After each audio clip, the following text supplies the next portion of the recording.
How Yeah. many mothers do you know are conflicted in the way they want to raise their children just because they have to have a job? Yes, but this have to have has many causes. Exactly. And sometimes they feel that intellectually they need their job, forgetting that to be with a child is a job. But it was never done. So we do not have a human experience to lay back on, to remember how it was in ancient, that country or the other. As soon as a family was wealthy enough, others would take care of their children. This has come from millennia. The only ones who had to were the ones who did not have enough money or social power. So we are now breaking, a few of us, but the number is growing, breaking that rule. You can be a doctor, have a doctorate, a PhD, and spend 7, 10 years with your children without stepping in an office again. Exactly. Life will be there for you when you need to go back, when you want to, when life takes you, and it will be a very different you. You will have grown. Life never forgets those who serve life. Exactly. It never forgets. That's why I said at the very beginning of the show, what did you recommend?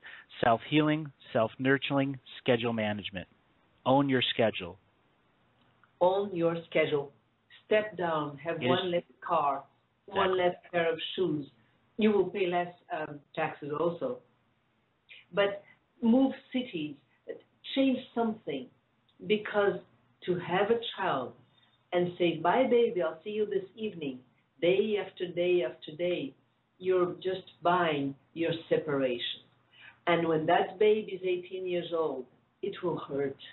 It will hurt because the child will look at you with tenderness, but the communion will have gone.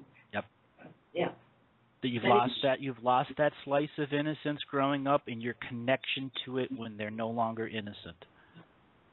And you let your child with people you would not even have the pleasure of having breakfast with. Exactly. So I'm not against many people around children, but I know that a privileged person allows for that special bonding, not just with the person, but with life and with oneself. On the other hand, and as important as a child can never be the center of the life of a woman, she needs to have her own center, and the child be her satellite, in the sense that if I see a parent of mine with a center, I know that when I grow up, I'll have a center too. So it's our relationship with life, our centeredness, that counts. If I lose it and center my emotional life on a child, it's a burden for that child. The child says, whoops, mom does not know. How come I'm in charge here? And the center of her life? So this is a very tricky point. Abraham fell into that trap. That's why he was asked to kill his son. And of course, he didn't have to kill the son at the end. He had somehow walked away from his own centeredness, which is between his heaven and his earth, his thoughts and his actions, his divine purpose and his manifestation here on earth. That's one example the Bible gives. Not even a child should take us away, especially not a child, from this being one with life at our core. Then we can shine as much as we want. And the child will be a sunshine herself throughout life. Absolutely. It makes sense, Andrew?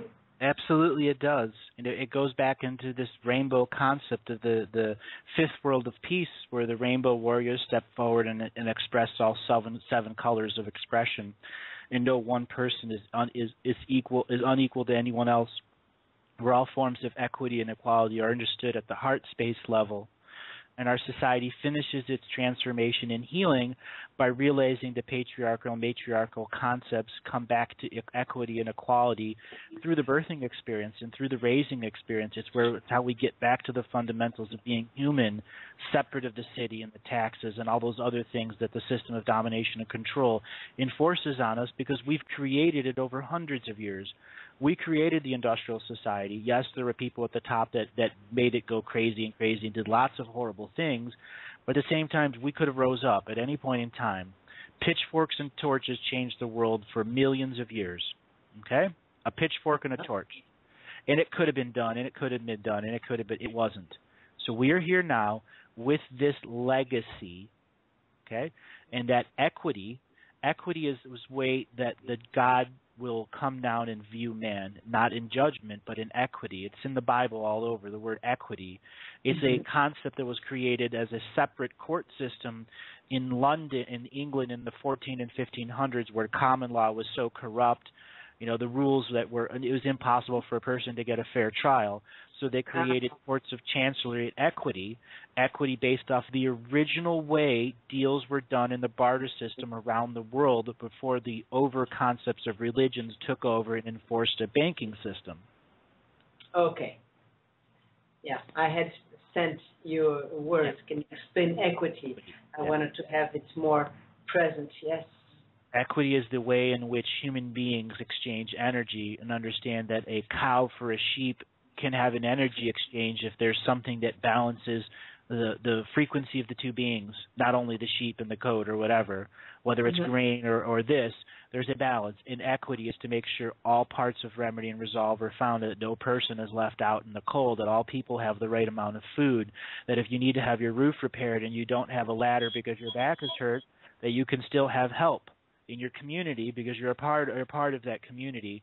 And equity is for all people to come to individually, not as beggars, but as people who are part of a communal society, knowing that other people will help them. Equity is a state of being, a state of mind, and equity is the natural balance of Earth. And this is what happens for every cell in our body. Yes. We are built over this model, and so is nature, of course, but within us, no cell left behind. Yep. Even a paper cut will need repair. Yep. And that's beautiful.